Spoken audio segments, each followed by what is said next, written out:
വിരാട് കോഹ്ലിയും രോഹിത് ശർമ്മയുമെല്ലാം ചില ബൈലാറ്ററൽ പരമ്പരകളിൽ നിന്നും ആഭ്യന്തര മത്സരങ്ങളിൽ നിന്നും വിശ്രമം എടുക്കുന്നത് കഴിഞ്ഞ കുറച്ച് വർഷങ്ങളായി ക്രിക്കറ്റ് ലോകം കാണുന്നതാണ്. സീനിയർ താരങ്ങളായതുകൊണ്ട് തന്നെ ഇവരുടെ തീരുമാനങ്ങളോട് BCCI പച്ചക്കൊടി വീശാറുമുണ്ട്. എന്നാൽ ഇത്തരത്തിൽ ഏത് പരമ്പരകളിൽ കളിക്കണ്ട എന്ന തീരുമാനമെടുക്കാനുള്ള സ്വാതന്ത്ര്യം ഇനി ഇന്ത്യൻ താരങ്ങൾക്ക് BCCI നൽകില്ലെന്ന റിപ്പോർട്ടുകൾ പുറത്തു വന്നിരിക്കുകയാണ്. ഇക്കാര്യത്തിൽ കടുത്ത നിലപാട് BCCI കൈക്കൊണ്ടു കഴിഞ്ഞു എന്നാണ് വിവരം. ഓസ്ട്രേലിയക്കെതിരായ ബോർഡർ ഗവാസ്കർ ട്രോഫിയിലെ വൻ പരാജയമാണ് ഈ തീരുമാനത്തിലേക്ക് BCCIയെ നയിച്ചത് എന്നാണ് സൂചന.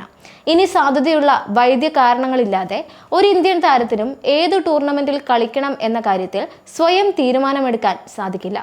അന്താരാഷ്ട്ര മത്സരങ്ങൾക്കും ആഭ്യന്തര മത്സരങ്ങൾക്കും ഇത് ബാധകമായിരിക്കും. നേരത്തെ ആഭ്യന്തര ക്രിക്കറ്റിൽ കളിക്കേണ്ടത് അനിവാര്യമാണെന്ന് BCCI ഇന്ത്യൻ താരങ്ങളെ അറിയിച്ചിരുന്നു. ഇതിനെതിരെ പ്രവർത്തിച്ച ഇഷാൻ കിഷൻ, ശ്രേയസ് അയ്യർ എന്നിവരെ വാർഷിക കരാറിൽ നിന്ന് BCCI പുറത്താക്കുക പോലും ചെയ്തു. ഇന്ത്യയുടെ പുതിയ പരിശീലകനായി ചുമതലയേറ്റ ശേഷം ഗൗതം ഗംഭീറും ആഭ്യന്തര മത്സരങ്ങൾ കളിക്കേണ്ടത് വളരെ പ്രധാനമാണെന്ന് പലതവണ താരങ്ങളെ അറിയിച്ചിരുന്നു. പ്രധാനമായും സീനിയർ താരങ്ങളായ വിരാട് കോഹ്ലിക്കും രോഹിത് ശർമ്മയ്ക്കുമാണ് BCCIയുടെ ഈ പുതിയ നീക്കം തിരിച്ചടിയാകുന്നത്. നേരത്തെ കഴിഞ്ഞ വർഷം ഇംഗ്ലണ്ടിനെതിരെ നടന്ന ടെസ്റ്റ് പരമ്പരയിൽ നിന്ന് വ്യക്തിപരമായ കാരണങ്ങൾ ചൂണ്ടിക്കാട്ടി Virat Kohli വിട്ടുനിന്നിരുന്നു.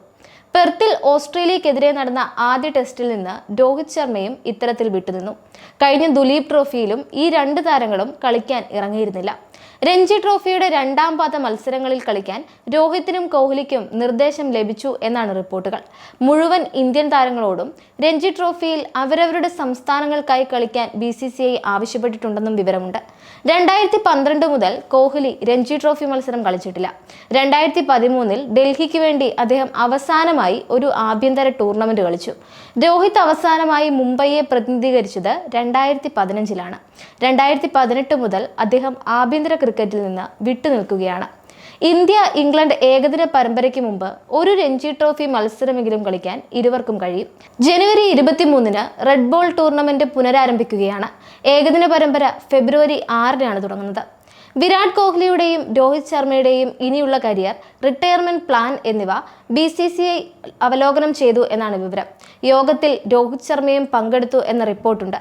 Coach Gautam Gambhir, selection committee chairman Ajit Agarkar, BCCI joint secretary Devajit Saikia, ICC chairman Jay Shah എന്നിവർ പങ്കെടുത്തു. രോഹിത്തിന് ഉചിതമായ സമയത്ത് വിരമിക്കൽ തീരുമാനിക്കാമെന്ന അവലോകന യോഗത്തിൽ ധാരണയായെങ്കിലും പ്രകടനത്തെ ആശ്രയിച്ചായിരിക്കും ഇതെന്ന് വ്യക്തമാണ്. ഫോമിലേക്ക് മടങ്ങിയെത്താതെ അധികകാലം ടീമിന് ബാധ്യതയായി നിൽക്കാൻ രോഹിത്തിന് കഴിയില്ല. സിഡ്നി ടെസ്റ്റിൽ കളിക്കാൻ കഴിയാതിരുന്നത് ഇതിന്റെ സൂചനയാണ്.